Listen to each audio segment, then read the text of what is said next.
Welcome to the Mass Historia podcast. Prepare for your weekly comedic education from our hosts. Tim, medieval enthusiast and engineering student. This is like the best thing ever. Dr. Tom, doctor of nuclear engineering. I fear what comes next. And Udo. Everything that we normally do, that's nonsense and garbage. Sit back, relax, and open your mind. It's time to get learned.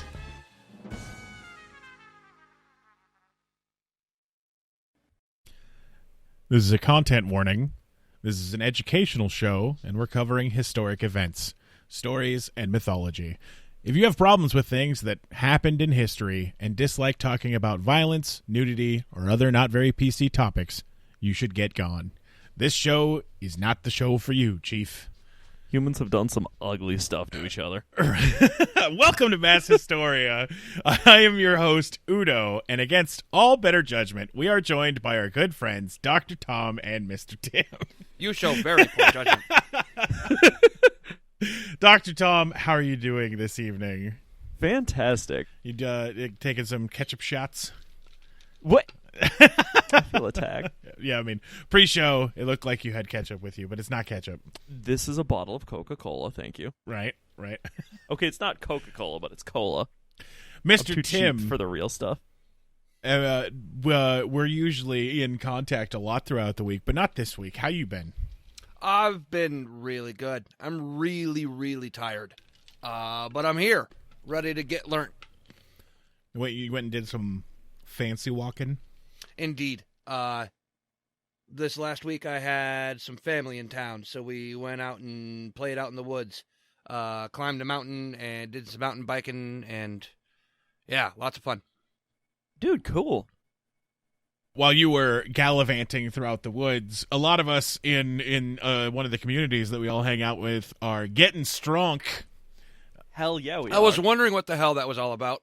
It's been a push to get worked out. I've been to the gym 5 days in a row. Yeah, haven't missed a day. Good for you. We've been going crazy, and I have been living the last 7 days of my life in a severe calorie deficit because I have developed a fear of numbers on the back of food. So, right. Oh, yeah, you've fallen down that hole. Yeah. I decided that I wanted to try having a breakfast burrito because eggs are good on calories and potatoes are good on great. Calories if you're not too crazy Eggs are with just them. the best in general. And if you're good with portioning cheese, you can do that really well with calories. But then I looked at a tortilla and almost died. A single tortilla is something that it comes for you. It comes for you the night, and it puts fat inside of your body. Have you just on a real quick side note suggestion, I don't actually know if this is a good suggestion or not, but you might check out corn tortillas. I am presuming they will be less calories. No. Nope. No? They are not. They are not. All right. On the other hand, check out corn tortillas anyway, because they're better than flour tortillas. Oh, I didn't know that you were signing your resignation today. Gauntlet thrown. Oh my God, you white people.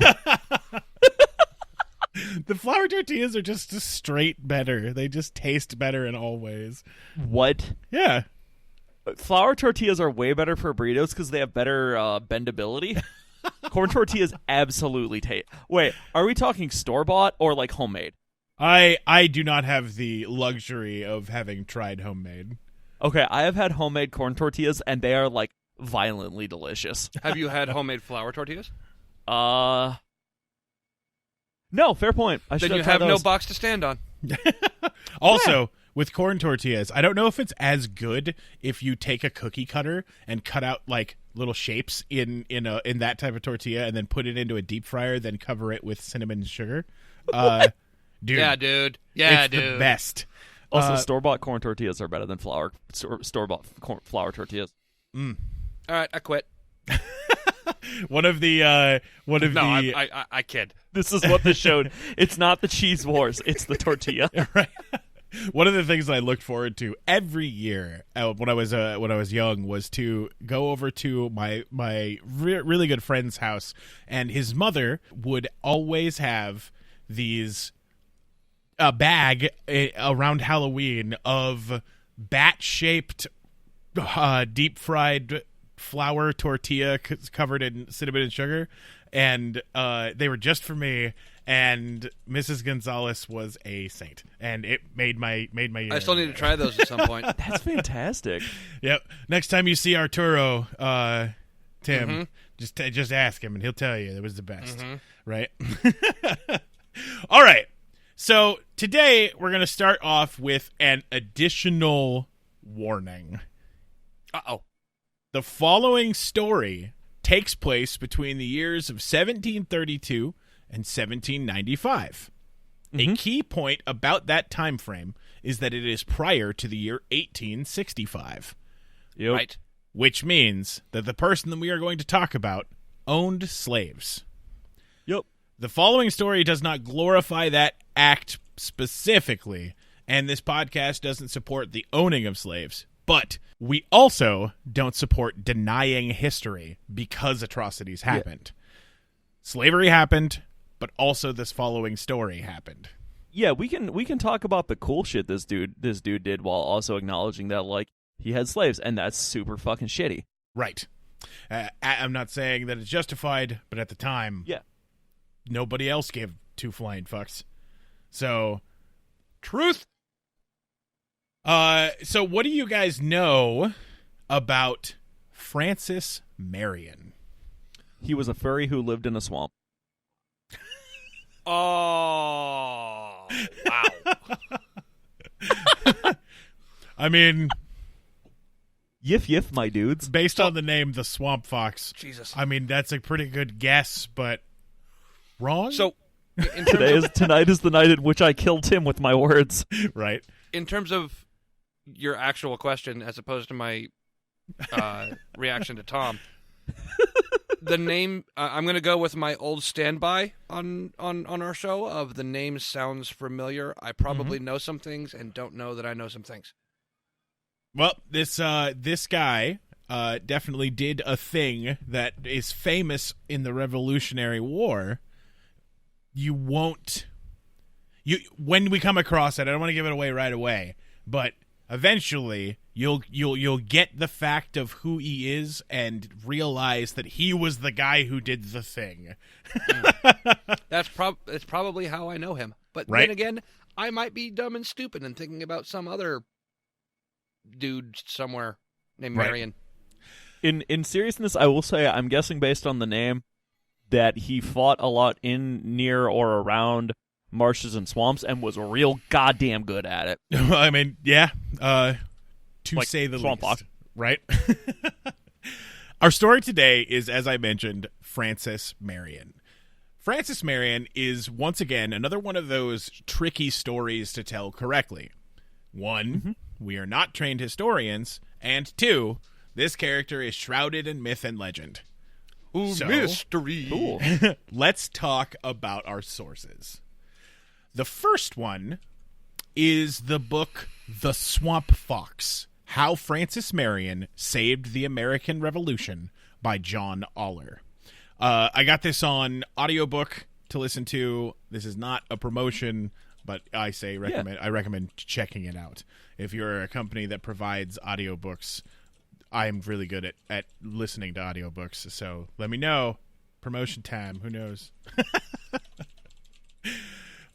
Second, I'd like to mention badassoftheweek.com. Now, badassoftheweek.com is hilarious and often hilariously wrong, but they had a lot of very interesting stuff for me to read and then jump off into further research points. Right. That's some of the And best third, rabbit holes you can go down. The YouTube channel Swamp Fox TV and the endearing retired history professor Dr. Joseph Stukes of Francis Marion University, and his tiny little videos. I got the entire baby videos. right. I got the entire story about his horse in the future from his adorable little lecture about the horse of Francis Marion. His voice and poise is a national treasure. You definitely take a look at that. And finally, Wikipedia. For any college professors out there who are listening, you can't stop me. I'm an adult, and it's a valid source. I have a PhD. I did a lot of my research on Wikipedia. Right? Well, Wikipedia is shit. great because you go to Wikipedia and they've already done all of the source finding for you. It's all Yep. listed on the bottom of the page. Yep. Right? Yep. If a Wikipedia page doesn't have sources, it's crap. But if it's got the sources, like, you can pretty much just damn near transcribe what Wikipedia says and then just cite their sources. Right. And now the reverse. Let's throw a little bit of shade at the sources that we won't be using. Who's getting booed? Fox News. Right? First, we won't be using The Life of General Francis Marion by Mason L. Weems. This book is a highly sensationalized and basically comes from some of the earliest form of America propaganda. Mason Weems is the man responsible for the George Washington myth about the cherry tree. Ah. Wait. Yeah. Yeah, totally a myth. Is that not true? Totally a Okay. myth. I didn't know that. Magically, in the 5th edition of that book, that anecdote mysteriously appeared. The likely reason why was because he was attempting to create a folk hero out of a real person. Right. It was attempting to romanticize a person. Yeah. Right. And at this time, the brand new country needed new role models. Yeah. Right. So it wasn't necessarily he was doing anything evil, but Yeah. Second, we won't be using Walt Disney. Weird. Do you guys remember in ancient times when old Disney shows that had an announcer that always sounded like the World of Tomorrow guy Oh, yeah, totally. would Oh, yeah, yeah, yeah. introduce a topic, and then Walt himself would also introduce that topic, and then it would go into a live-action recreation of what was going on. They did a lot involving Francis Marion, and frankly got a lot of it wrong. What? Walt Disney produced fiction? Right. No. Although Leslie Nielsen was the actor who played Francis Marion, so pretty good there. I don't know what that means. Well, Leslie Nielsen was an awesome actor. Okay. Cool guy back in the day. All right. And finally, we won't be using The Patriot, starring Mel Gibson. What? This- You don't want to use that fantastic, absolutely historical documentary? Right? Oh my God, go to hell. That movie was essentially the exaggerated tale of Francis Marion that turned him into an 18th century John Wick, surrounded by toxic scandals that involving like false reviews and stuff like that on the internet. Right. So we won't be touching that as a base for the movie. Francis Marion was born around 1732 on his family's plantation in Berkeley County, South Carolina. He was one of 6 children born to Gabriel and Charlotte Marion. He was the family's youngest son, and Francis was a small boy with malformed legs. You got fucked up legs, boy. Yep. It's also said that he was premature at birth. He wasn't just small, he was tiny. He was underdeveloped. Yep. An attendant at his birth apparently noted that the infant would easily fit into a water pitcher. I've seen a lot of really big water pitchers. Right. I've also seen a lot of really small water pitchers. That seems like a very poor unit of measurement. I was going to say, it's probably not an exact science. Baby to pitcher management, you know? Yeah. That's a really sloppy conversion rate. Right? At the age of 6, his family moved into a plantation in St. George so that the children could attend a school in Georgetown, South Carolina. Although, with all the plantation work that he and the other children and his family had to do, he had little time for the education, and he remained semi-illiterate until the end of his life. Or sorry, semi-literate. Semi-illiterate is a very strange way of putting that. Yeah, sure is. Right. It's like glass half, book half full, book half empty. Where was he exactly? Although, that part didn't make him too much of an oddball. This put him on par with most colonial men of his social class at the time. Mm-hmm. Gabriel Marion, Francis's father, died sometime about the time that he hit the age of 15.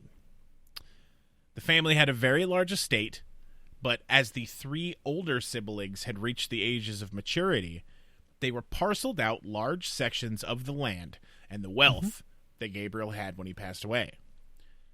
Francis and his next oldest brother were left largely on their own to make their own way.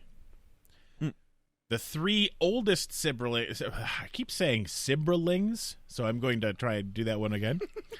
The 3 oldest siblings managed to secure their status. I just see Tim dying. Because I got a sibling, man. I got a sibling. He's been spending a bunch of time with his siblings this week. Man. So. Yeah, I sure have. I Right? do love my siblings. The 3 oldest siblings also managed to secure their... God. I held it together that time. I was like, he's going to say siblings. He's going to say siblings. You didn't, and I lost it. The snort got me, man. It's just a train wreck. It got me.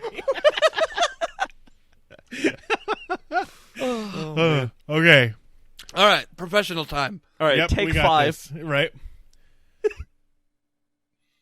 The 3 oldest siblings also managed to secure their status by all 3 marrying into an English wealthy rice farming family, the Alstons.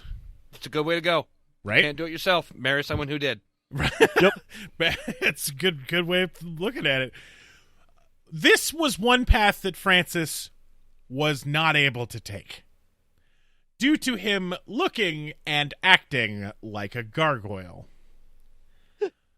Wait, what? Right. Francis was not an attractive man. He was not a looker. No, I not was at still all. distracted by sibling. I'm not going to lie. I can't get it out of my head. Right, so why was he a fucking gargoyle? Well, I mean, he was definitely not a looker, and he had the personality of sandpaper. This is a man who would never intentionally buy a mirror. Right. Oh, yeah, he an ugly fucker. One of his admirers, Continental Commander Henry Lee, was once quoted as saying, "His visage was not pleasing, and his manners were not captivating." Basically, That was an someone admirer. who liked him. yeah, this dude's ugly, also kind of a dick. Right? Okay, he had to have been an absolute tactical genius to make it through. Well, we'll find out. So, seeking out a solid career, as many 18th century young men would do, Marion embarked on a career as a sailor. No, he's no JPJ. He's not. No. But I want to take a moment for a side fact here. Born in 1732, what year would it be when he was 15? 1747? What else happened in 1747? Duff. In a Yeah, little that. place called Arbigland, Kirkcudbrightshire, Scotland, a legend was born. Okay. Oh, JPJ was born when he was 15? John Paul Jones was born the year that Francis Marion became a sailor. I just thought that side information was really interesting. That's cool. Just neat, right? But unlike the man we just mentioned, the sea-bound voyage of Francis Marion would be far less heroic. Joining the crew of a schooner bound for the Caribbean, and I guarantee you, he did not have an important place on that ship. Remember, he was not an intimidating figure, And at his tallest, he was 5'2" with deformed legs. Oh. On the ship, he was smack dab in the middle of puberty.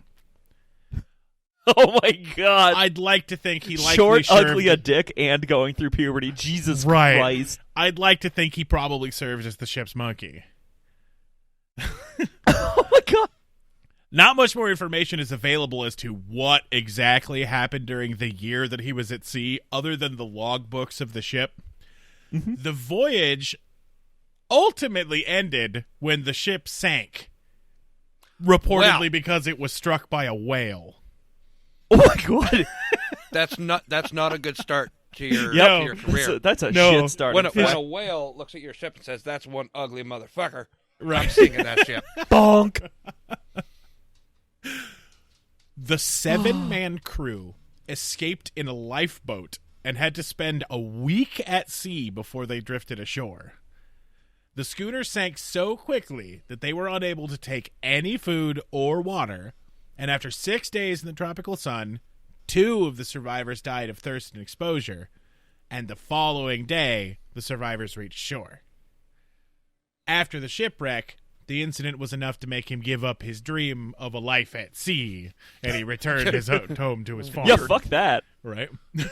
He's like 16 on like his first voyage, and a whale showed up and was just like, "Donk, your boat's dead." Suddenly whale. Fuck that.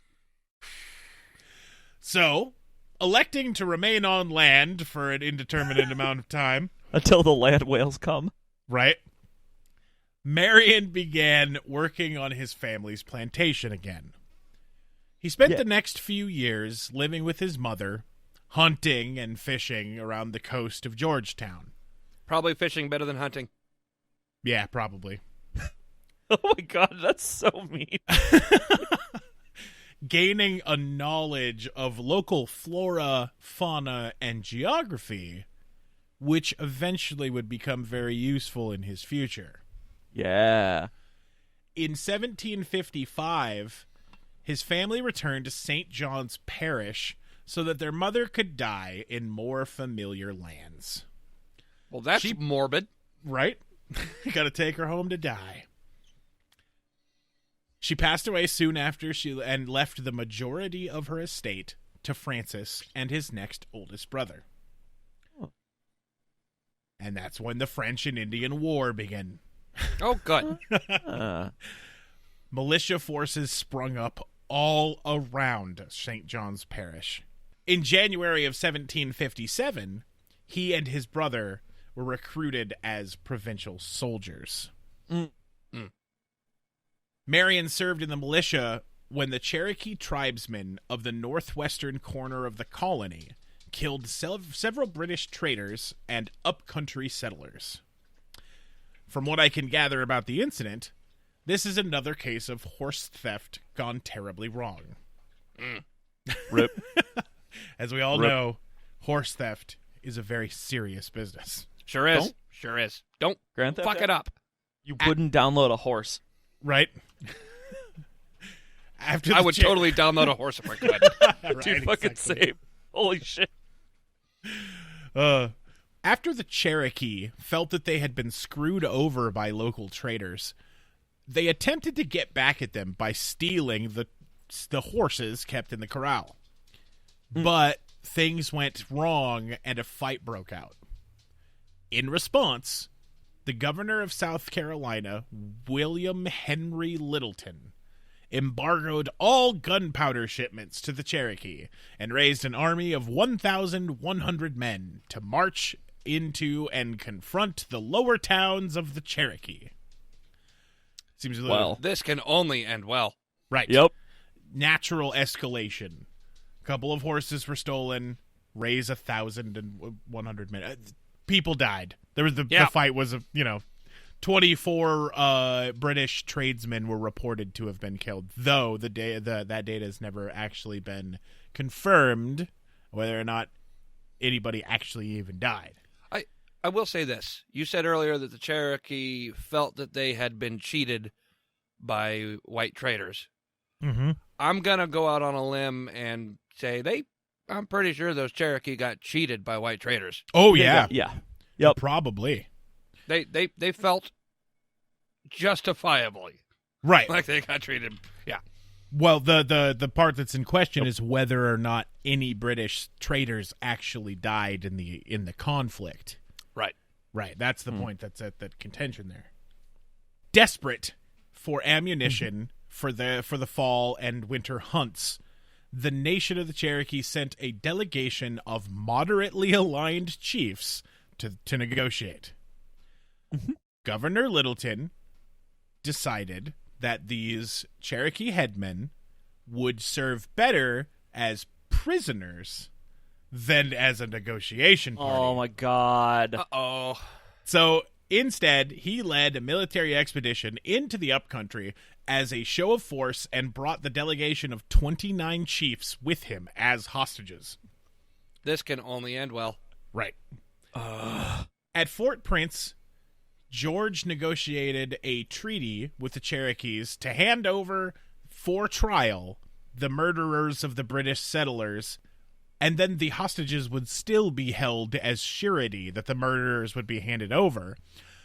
Other provisions called for the unhindered return of English traders to their post, execution of any emissaries that the French send to the Cherokees, and the jurisdiction of the South Carolina government in future disputes between the Cherokee and South Carolinians. Jesus. Yes. This is like, I don't know, somebody cheats you at cards, so you punch them in the face, so they stab your eye out and are like, also give me $200. Right. God. None of this went over well at all. Hell no, it didn't. Plagued by desertions among the non-British soldiers and a smallpox outbreak, Littleton signed a much less restrictive treaty with the Cherokee chief Attakullakulla. Governor Littleton declared it a victory and left to go become the governor of Jamaica. This is good. I've done well. I'm out. Just everything's on fire behind him as he's leaving. He's like, it's fine. Correct. It'll keep the people warm. The treaty did nothing to quell the rising tensions, and the war raged on. All in all, this is a vast understatement of the political reasons behind this phase of the French and Indian War, but it's important to point out that in our story that we touch base on this section because this was some very important lessons that Marion would learn. British commanders are just awful, inconsiderate, pompous douchebags, and provincial armies will bail at the drop of a hat if not treated well. Yeah. Yep. Turns out no one wants to fight for you if you're an asshole. Right? Yep. In 1760, French allies had convinced Cherokee raiding parties to attack North Carolina settlements. This is one of the events in history that gave rise to the prominent idea that when attacked by Native Americans, a settler could expect the worst. Scalping. While not used by all tribes, these specific Cherokee raiding parties surely utilized that tactic. Word spread very quickly of the attacks, partly due to the fact that no one was spared this torturous act. Men, women, and children were all viable targets. Jesus. And those unprepared settlers were easily massacred. Yeah. So, Yeah. England sent Colonel Archibald Montgomery and his 77th Highland Scots Regiment down from Canada. Scots? Right? We're getting our asses kicked. Send in the Scots! Exactly.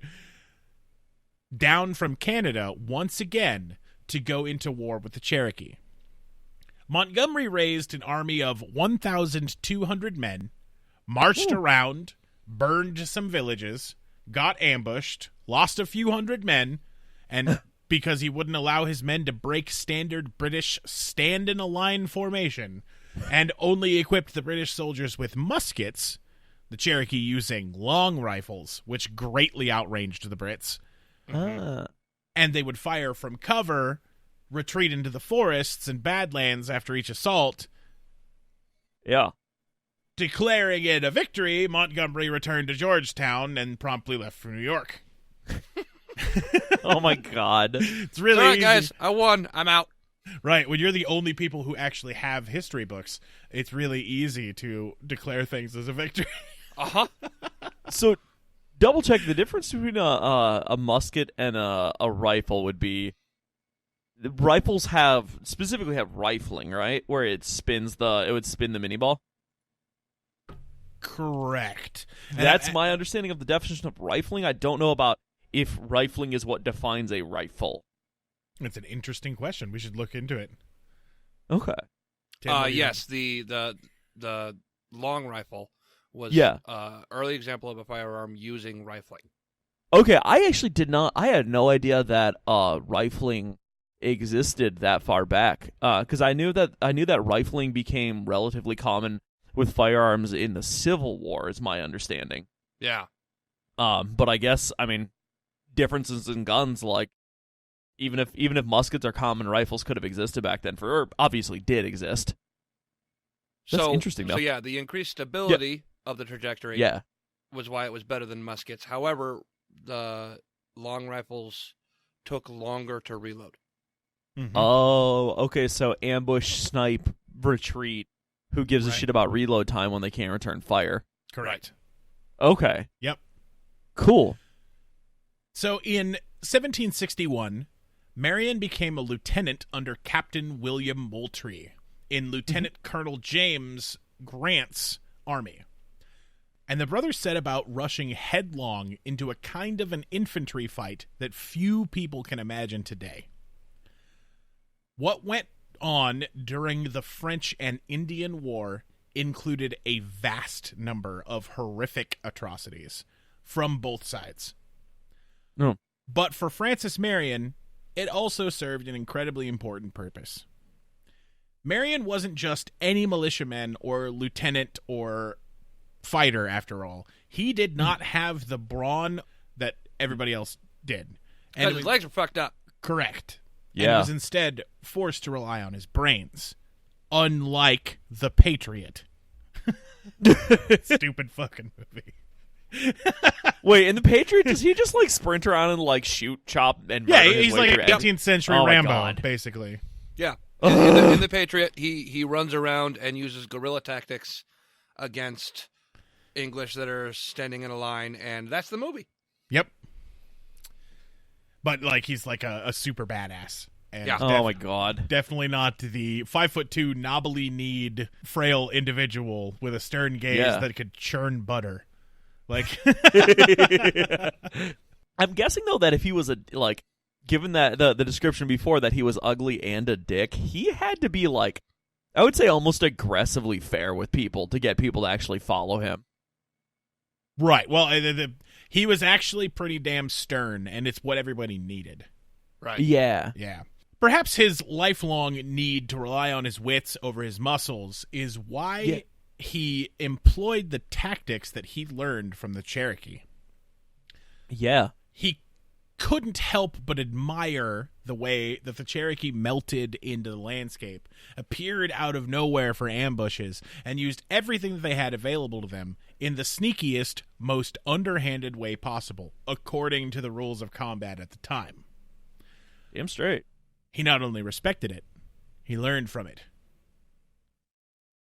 There is a point of contention here that we should cover. There are many narratives out there that, due to his involvement in the French and Indian War, that's another second side point of contention. The name French and Indian War is the name of the war that was fought here in the U.S. It's the 7 Years' War between Britain and France, and the leg of it being fought over here was the French and Indian War. I'm not being a weird racist. That's just what it's called. Yeah. Right.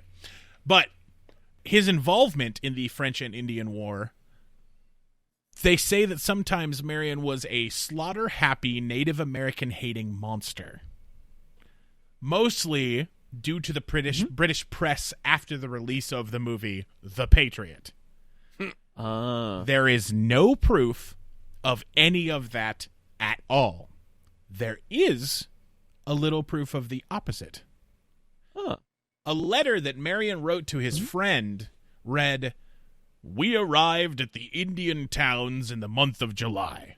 The next morning, we proceeded by order of Colonel Grant to burn down the Indian cabins. Some of our men seemed to enjoy this cruel work, laughing very heartily at the curling flames as they mounted loud crackling over the tops of the huts. But to me, it seemed a shocking sight. Poor creatures." He was not happy to be doing what he was doing. He was just doing what he was told. Right. Yeah.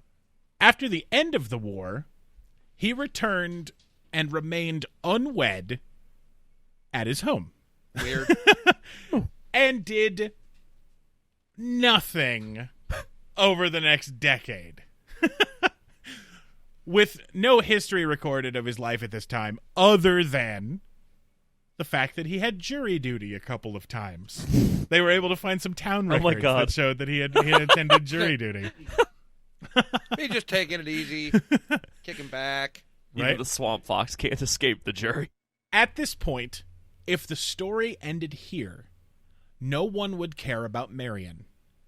He hasn't really done anything, and is just integrated back into society after a not quite illustrious military career. But that's not the end of our story. Far away from Georgetown, events were being set in motion that would end the quiet obscurity that Marion was enjoying. On April 19th, 1775, when more British soldiers were given what they thought was a secret order to destroy colonial military supplies in Concord, Massachusetts, thanks to a rather elaborate colonial intelligence network led by the Sons of Liberty, the Patriots were well aware that the supplies were at risk, and they were able to move to a different location long before the British began to attack. Also, thanks to the daring rides of a few brave men, the colonial militia knew that an engagement with the British Army was imminent.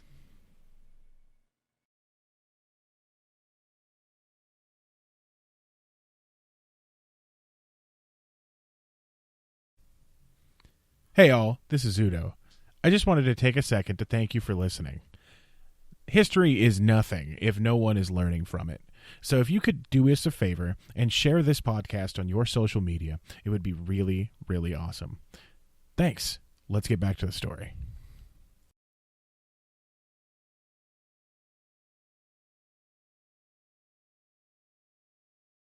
Two years later, Marion was elected to the South Carolina Provincial Congress, which advocated for colonial self-determination. With the outbreak of the Revolution, the Provincial Congress moved to create 3 army regiments. Eager to serve in the military one more time, even though his family stood to gain rather a lot if the British remained in control, as his family were indigo and rice farmers that traded super heavily with the British. Yeah. But his family and the community that surrounded them valued self-governance and liberty more than money. Marion received a commission as a captain in the 2nd South Carolina Regiment. Commanded once again by Moultrie, the regiment was assigned to the Charleston defenses and worked to build a fort called Fort Sullivan. And this is militia, right? Correct. At this point, could basically be considered the Army of South Carolina. Right. Yeah. Right? But classified as a militia. He was commanded to obtain a uniform, as were all other leaders in this new provincial army. As there was no colonial soldiers outfitters at the time, Right. the officers had to have these custom made. They were to obtain a blue cloth coat lined and cuffed with scarlet, white buttons, white breeches, and waistcoats. What in the hell are waistcoats? Waistcoat. Okay. The thing that I saw said waistcoats, and it's supposed to be the thing that goes around your neck. Oh. On a colonial... it's a puffy thing. Oh, the neck poof. For commanders. How's it spelled? Waskits. Waistcoats. Yeah, I tried Googling that. I got a waistcoat, a vest. Interesting. Maybe it's a different... maybe waistcoat is waistcoat, another word for it. And like words can totally change. Yep. So this army was a real from-the-ground-up operation. Each of the officers had to go out and recruit 50 men. But even before he had been told to do so, Marion had already been recruiting and already had his quota of 50 volunteers. I need you to go out and get 50 men to fight in your army. Done. What's next? Sold. Right. Many of his volunteers were Scot-Irish Protestants. In his new role as captain, Marion set out to fulfill his first task, which was building the fort.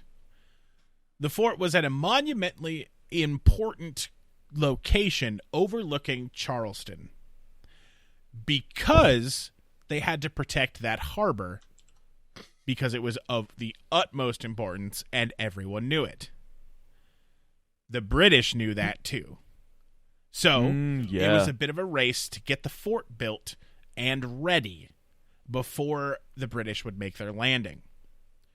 The result of all of that work was Fort Sullivan, now known as Fort Moultrie, which looked like an oversized child's tree fort.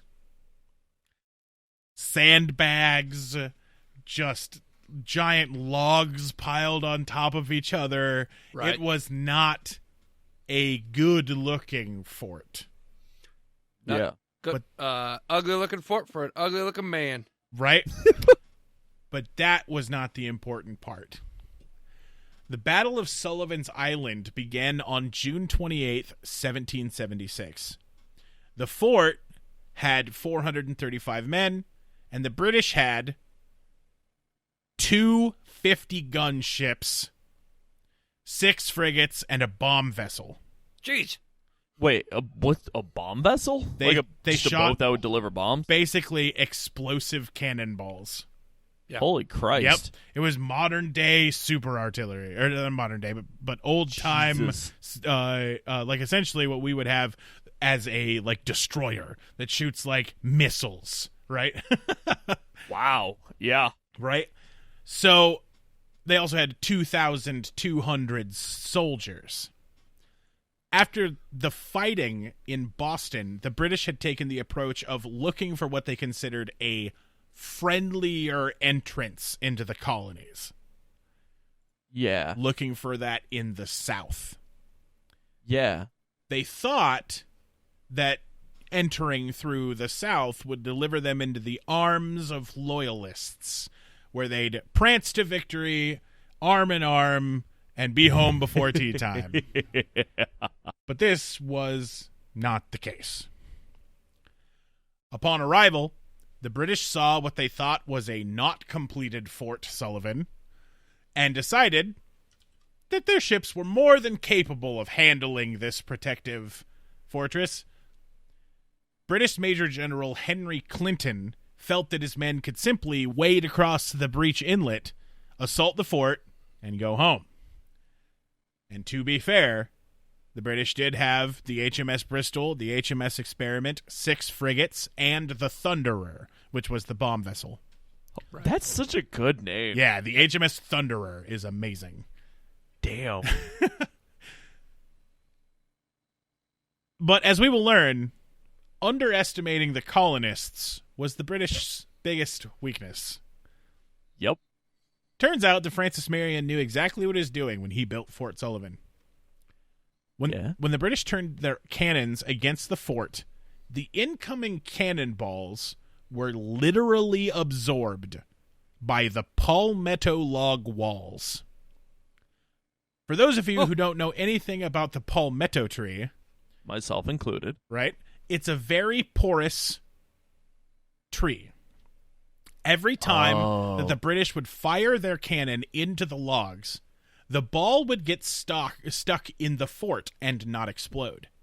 If it did explode, the sand that was used to hold the fort together fell on the explosion and put out the resulting fire. Confused by the fact that the fort just would not burn, the British moved in closer. Turns out that's a bad idea. 3 of the ships ran aground at the sandbar that is now surrounding this fort. So Francis Marion's naval record is currently 1 ship lost, 3 ships murdered. Right. So these 3 ships became sitting ducks. Right. The Americans then returned fire, though slowly and purposely, because Fort Sullivan was dismally short on gunpowder, making reckless shooting completely impossible. Don't fucking miss. Right? Yeah. The British did not fare well in the battle. They lost 100 men, 2 captains, and a ship. The Patriots lost 12 men, and a particularly embarrassing moment occurred for the British fleet. When Admiral Sir Peter Parker... Spider-Man. For those of you who aren't Spider-Man, right? Holy I was going to shit. say, for those of you who aren't complete freaking noids like we are, Peter Parker is also the name of Spider-Man. In case you're just a person who likes history and isn't a comic book nerd, but Admiral Sir Peter Parker, who was the commander of the fleet that had attacked, was injured by a flying splinter of wood that left the hind part of his breeches shot away, which laid his posterior to bare. Oh my God. He literally got the ass shot off his pants. He got pants. Yeah. Oh my God. Wow. So he was At running least then he around, could shit himself freely. right, bare-assed. The incident proved to be an entertaining event for the newspapers of the day. The victory of Fort Sullivan kept the British out of the South for 3 more years. Wow, yeah. For his service and leadership, Marion was rewarded with a promotion to lieutenant colonel and was given command of Fort Sullivan, which was a prestigious honor, because the fort was also still a super important place to be and the presumed focal point of future British attacks. Right. When the British returned to the South in 1778, however, they first attacked Savannah, Georgia. American forces attempted to retake the city in 1779, and Marion moved south with the South Carolina militia, but was eventually exasperated by the French contingent who had arrived first, imprudently allowing the British to fortify their positions. He reportedly flew into a fit of rage after learning of the French incompetence. The following is an 18th century roast, and it is spicy. My God! Who ever heard of anything like this before? First, allow an enemy to entrench, and then fight him? See the destruction brought upon the British at Bunker's Hill. Yet, our troops were there only in militia, raw, half-armed clodhoppers, and not a mortar, cannonade, or swivel. Only their ducking guns. What, then, are we to expect from regulars completely armed with a choice train of artillery and covered by breastwork?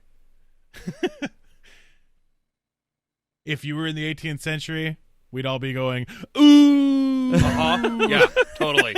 My biggest question is, what the fuck is a ducking gun? A gun for shooting the gun ducks. that you go to hunt ducks with. Okay. All right. Yep. For those of you wondering, when he speaks about breastwork, he's talking about medals that have been given to you. Yep. Oh, So, I was thinking breastwork would be like chest-high fortifications. Nope. It's just saying that these guys are all decorated up for all of their valor and service, and they just sat there and let the British become and entrenched. Just cocked it up. Right. Marion participated in the frontal assault on the British position at Savannah. His 2nd Regiment suffered heavy casualties, and in little time, the British reduced the combined Franco-American forces by over 1,100 men, and Marion managed to escape. But some of his best men from his regiment did not. Returning to Charleston, a single night and the choices made by this very strange character that we have been getting to know might very well have been what kept the colonies in the war. And thank goodness, Francis Marion was just so damned awkward. Would you like to have your chance to have your moment on the podcast? Patrons of this podcast have the opportunity to have anything they want put right here.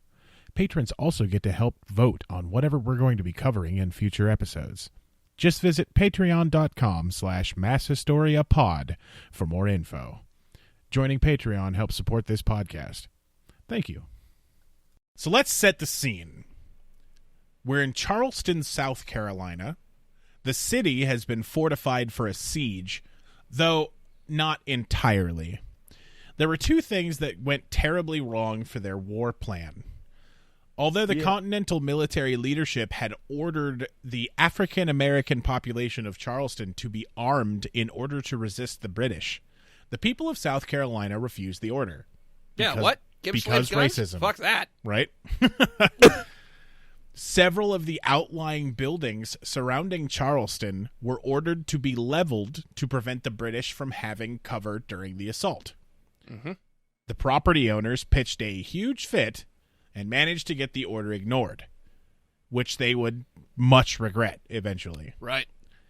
The city had been waiting on the siege, and the people were starting to get a bit restless. The commanders had considered evacuating the army and the citizens in order to save the army instead of the city. But the people of the city bullied the commanders into fighting to the last man. At one point, the top military command of the various militias, regiments, and allies convened for a strategy meeting.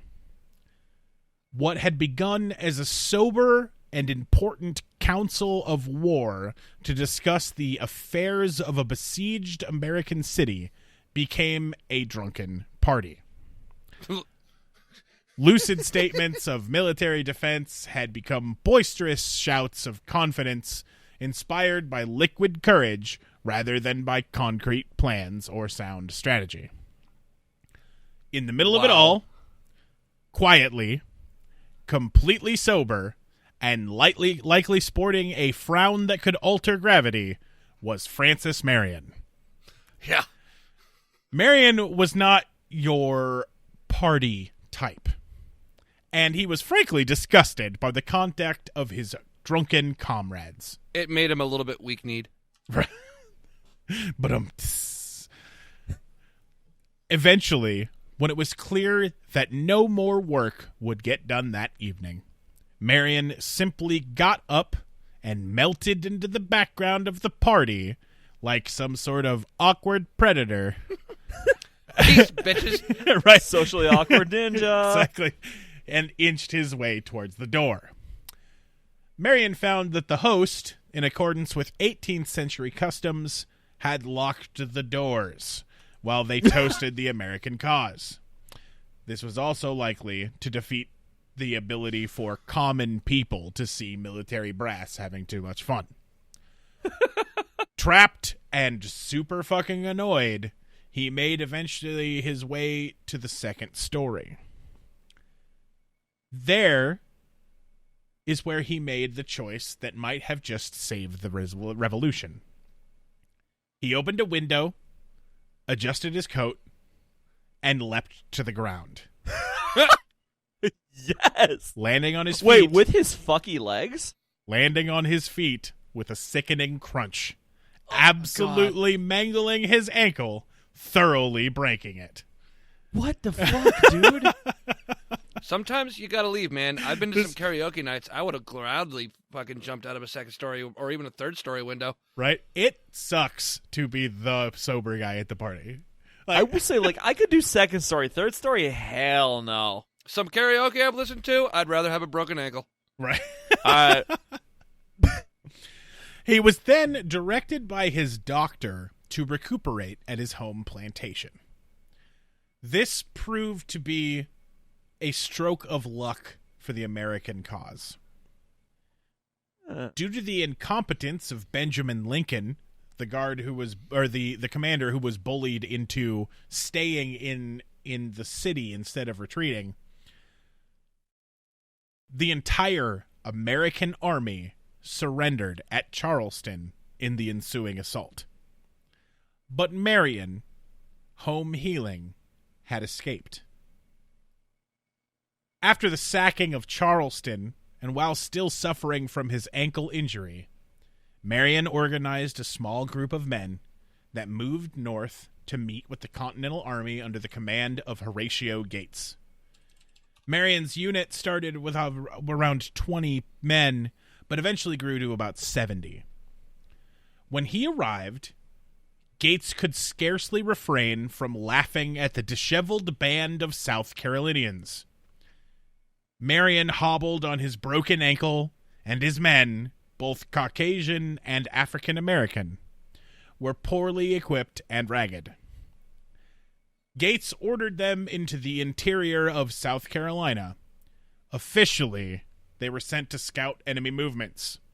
But what Gates was really trying to do was just get rid of Marion and his wonky band. This was another decision that proved to be incredibly vital to the American cause. So this dude being aggressively unpleasant to be near saved America. Yes. Correct. As a result of being dismissed into the interior of South Carolina, he missed Gates' stunning defeat at the Battle of Camden on the August 16th. This left Marion and his men as the last obstacle that the British had to face in the occupation of South Carolina. Marion's base of operations, Williamsburg, South Carolina, had a strong Patriot population where he was able to recruit additional Patriot troops. These men served without pay and provided their own supply and horses. Holy crap. They were 100% volunteer. That is a whole lot of wanting to kill the fucking British. Right? That's a whole lot of badassitude. Yeah. This is what we were talking about before of Americans ain't what Americans used to be. Right. Marion's men scored their first major success shortly after Camden when they ambushed a British camp and liberated 150 of the American prisoners that were taken after the battle. Striking elements of the 63rd Regiment of Foot at dawn, Marion routed the enemy that evening. Employing tactics that he had learned from his battles with the Cherokee, his men attacked from range, never stood in a line, and used cover, and would retreat after firing instead of just sitting there to reload. Yeah, exactly. Yeah. I'm not going to stand where you could shoot me. Correct. I get why they did that. Like, my understanding is that, like, Napoleonic warfare for a while was the actual best way to win wars because you basically turned your 100 people into functionally a machine gun. Right. Kind of. Exactly. But also... It was also an anachronism from the shield wall, though. Ah. Right. That makes sense. Yeah, when you've drilled everybody into... Yeah. And it was more, quote-unquote, the honorable way to fight. Facing your opponent toe-to-toe. That kind of thing. Correct. You'll fuck honorable, win the war. These strategies left British forces in a mess. After the attack, his men would simply disappear into the swampland, where the British would just not follow. Why won't you stand there and let me shoot back, damn it? This is unfair. Responding to this new threat, the British commander, Lieutenant General Lord Charles Cornwallis, directed loyalist militias to pursue Marion. But those loyalist militias wanted to go home every night. Mm-hmm. And Marion's men would just sleep in the swamp if need be. So that didn't work. Cornwallis then ordered Major James Wemyss of the 63rd to join the Wemyss. Wemyss. You guys just said Wemyss. No wonder he lost with a name like a Wemyss. The saying Wemyss in tandem was too much for me. Wemyss. The campaign led many of the area to join Marion. Moving 60 miles east to Port's Ferry on the PD River, which is literally P-E-D-E. Not like the abbreviation, but it's spelled out PD. The PD River in early September. Marion soundly defeated another superior force of loyalists at Blue Savannah on September the 4th. Also, I could see people wanting to join of like, hey, let's go join this guy's army. He's not going to make us stand in a fucking field and get shot at. We're going to pop a shot and then run. Right? Yeah. Yeah, that's the kind of army I want to join. I don't want to join somewhere where it's like, now stand in this field and die. Right. This is honorable. Like, hell with that. Right, exactly. Anybody who tried to utilize any of these tactics were then called out by their commanders and said, get back in line. Later that month, he engaged loyalists led by Colonel John Cumming Ball, which has an unfortunate name. Yeah. Oh my God, such a third grader. Right? That is absolutely an 18th century porn name. Right? Exactly. Dick Mountainjoy. Oh my God. They fought at the Black Mingo Creek battle. Though an attempt at a surprise attack was failed, Marion pressed his men forward, and the resulting battle, they were able to force the loyalists from the field. In the course of that fight, he captured Colonel John Cumming Ball's horse. Why do you do this to me? Which he would then ride for the rest of the war. A horse which he named Ball, upon which he rescued his balls. Horse balls. Sorry, upon which he rested his balls. Jesus Christ, dude. But he really did name the horse Ball. Right. Yep. He named his horse after the defeated colonel, so that he could ride his horse for the remainder of the conflict. Logistically, running an army out of a swamp was a nightmare, but the men made do. They did and they did it for 2.5 years. Woof. Oh, wow. When they would run out of lead for bullets, they would pillage abandoned or occupied loyalist homes in the area and take pewter steins and tankards to melt down into new ammunition. Yeah. I saw some data that they wielded sabers made of reforged saw blades and stuff. Oh, sick. But I was unable to verify it, so we're going to mention it, but I'm going to say that I don't know if it was true that they were... It would not surprise me. Right? Yeah. A lot of, even nowadays, a lot of saw blades and stuff like that gets repurposed as actual knife blades and whatnot. It's actually really high quality steel. Right, yeah, right. I was gonna say, I have definitely seen modern tutorials for hey, you want a bunch of cool Christmas gifts? Make a saw blade into a bunch of knives. Right. The point about the steins and the tankards is this is a whole other story, because they were basically drinking out of lead cups in those days. Right. Which is like drinking paint chips. Well, no, there's a difference between lead and pewter. Well, Pewter's in an those alloy, days, isn't it? pewter was primarily lead. Was it? Yep. Oh, okay. Yeah, because modern pewter is, according to Wikipedia, 97% tin or whatever. Tin, Yeah. yeah. I actually looked into this specifically because I was like, what is pewter? And then I had to look back into 18th century pewter and the fact that everybody was getting fucking lead poisoning and dying. Yeah. Especially sailors, because they would just have one cup to drink out of and would never, change cups. So if they had a pewter lead cup, they would just die of the crazies. Right? No. But through all of that, Marion refused to let his men plunder out of revenge or conquest. An order dated March 8th, 1781, clearly spelled out Marion's policy. Soldiers who took provisions or forage from any person or plantations without a written authority from me will be deemed plunderers and suffer accordingly, and parties will be sent to destroy all such plunderers wherever they may be found. So, plundering was punished by death. Yeah, you don't shit on your own doorstep. Right? Yep. Right? Yo, you plunder the loyalists, not the Allied folk. Correct.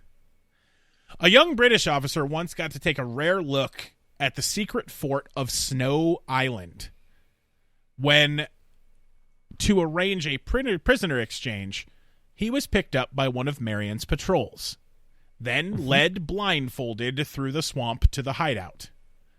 Once he was there, he was astonished by the diverse character and high morale of Marion's men. Their ragged dress and obvious privations aside, as well as their leader's diminutive stature and unpretentious appearance. And fucky legs. Right? Marion invited the officer to share in his dinner. A meal of roasted sweet potatoes served upon improvised plates made of bark. The following was quoted from that meeting. "Surely, General, this cannot be your ordinary fare." To which Marion replied, "Indeed, sir, it is. And we are fortunate on this occasion, entertaining company, to have more than our usual allowance." Humble as fuck. Yeah. Yeah. Yeah. They're eating off a bark. I almost choked. Are you okay? Yeah, I don't know. I thought just one of those times when you accidentally try to swallow your own throat. I don't know. Right. Oh, yep. Totally had that in the past. Inhale your own face. Right? I'm just like, what the fuck? Why am I dying? Body work right, please. Exactly. Fuck. Just had a operational error there. Okay. Your entire job is to keep the brain alive. Stop sucking. Right, exactly.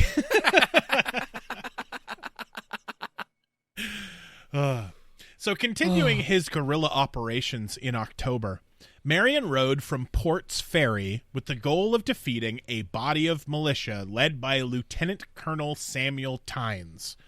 According to the record, he found the enemy at the Tiercoat Swamp. He then made a midnight attack on October 25th to the 26th, after learning that the enemy's defenses were lax in the evening. Using tactics similar to Black Mingo Creek, where he stole the horse, Marion split his command into three forces, each one attacking from the left and right, while he led a detachment in the center. When the advance was signaled with a pistol, he led his men forward and swept the loyalists from the field. They just hear a bang in the night and they're like, huh, Right? that's weird. And don't have no idea they're completely fucked. Correct. Yeah. So let's recap about who at this point is chasing Marion. Everyone. Loyalist militias and Lord Wemyss's 63rd Regiment. Oh, it gets funnier every time you say it. Lord Wemyss. Wemyss. Wemyss. What about coming balls? Right? I mean... He's out of the picture at this point, but his horse isn't. Correct. Until the end of the war, he rode ball. So... Lord Cornwallis now sent his most audacious and aggressive officer to chase Marion. Lieutenant Colonel Banstray Tarleton commanded a combined arms force known as the British Legion. That is a hell of a name. He was Hell also yeah, known it as the Butcher and Bloody Ban, after his cavalry literally cut people to pieces while they were retreating when the Virginia Continentals were routed at the Battle of Waxhaws in 1780, killing and wounding men as they attempted to surrender. And that's with the type of fighting we're talking about, with the line-to-line fighting, that's a huge no-no. Yeah, exactly.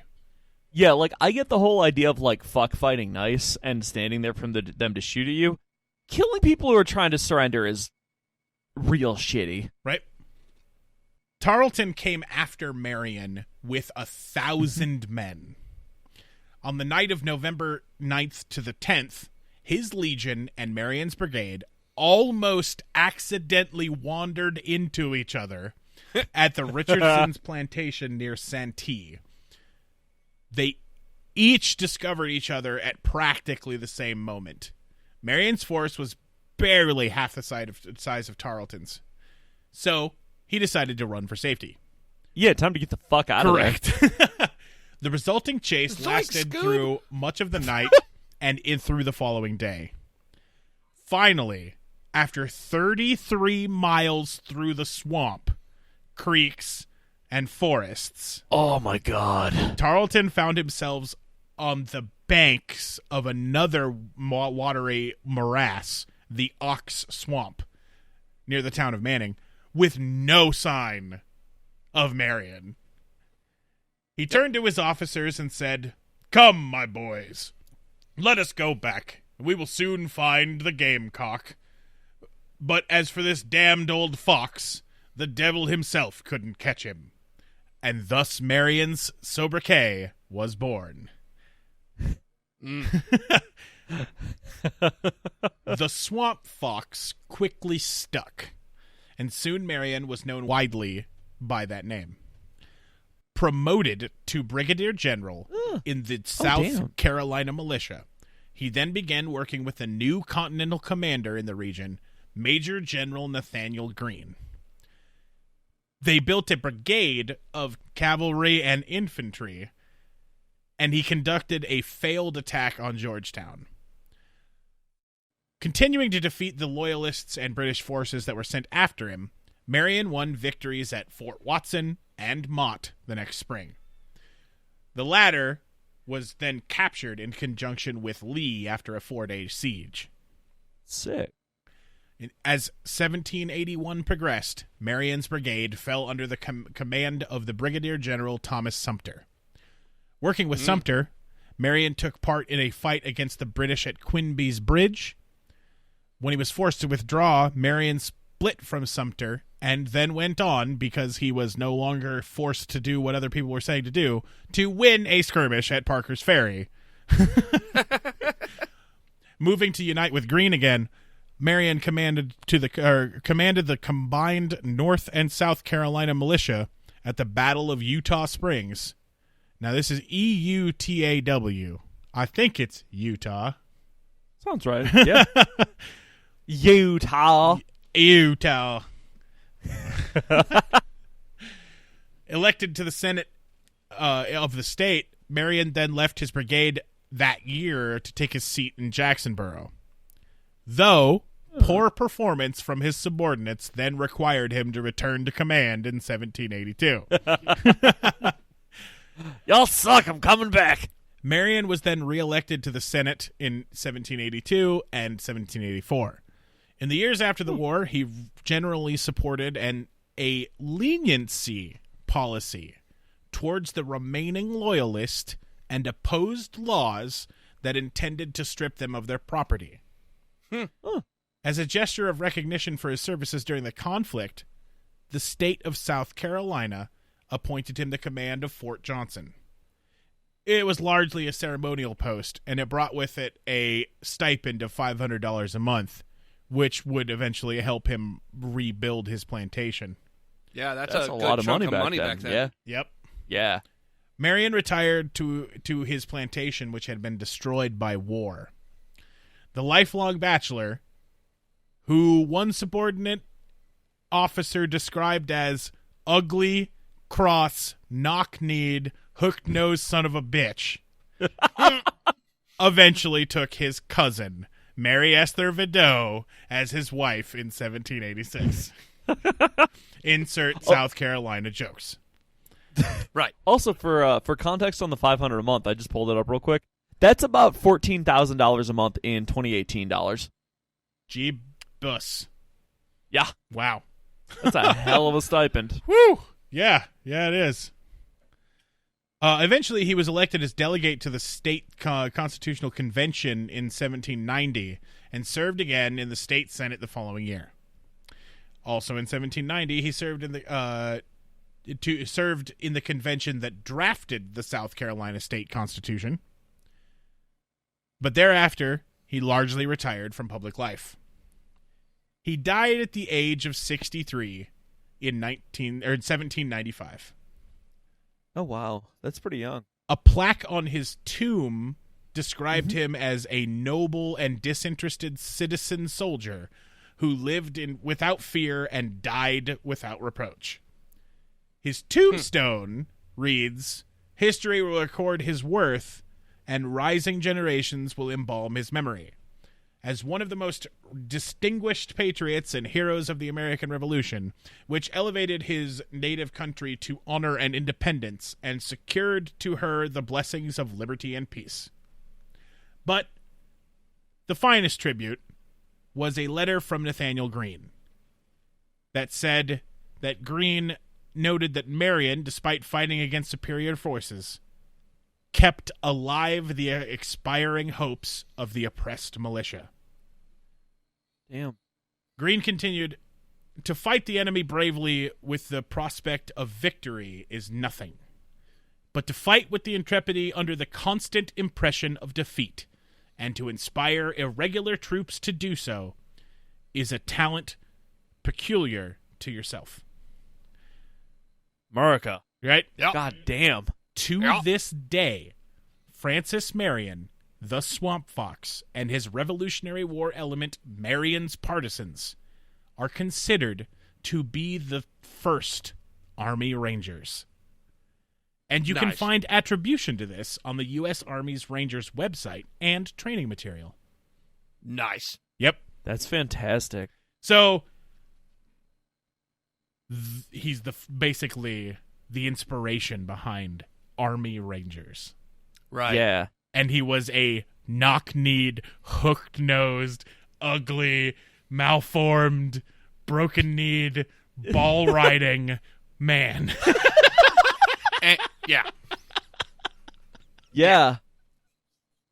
But yeah, that's Yeah. the story of Marion, or of Francis Marion. This does That was super cool. gloss over a couple of details that aren't necessarily something that we need to bring up too much. But Yeah. and this part is hard to talk about because it's slavery, right? Yeah. When he died, his family had something like 200 slaves that were distributed amongst his family. Mhm. He freed a swath of them. Some of them, I guess, he decided that he liked them more than others. We cannot, on this podcast, read his will. It's kind of messed up. Like, Huh. because of the fact that we record live on Twitch, we would not be allowed to read his will. Ah. Even though we are an educational stream, I've gotten in trouble for educational things before. Right. The Dinkle. Right? The Dinkle incident. The old Dinkle Dingles. incident, right? All right, everybody. Join us next week as we head somewhere else in history. I don't know where we're going yet.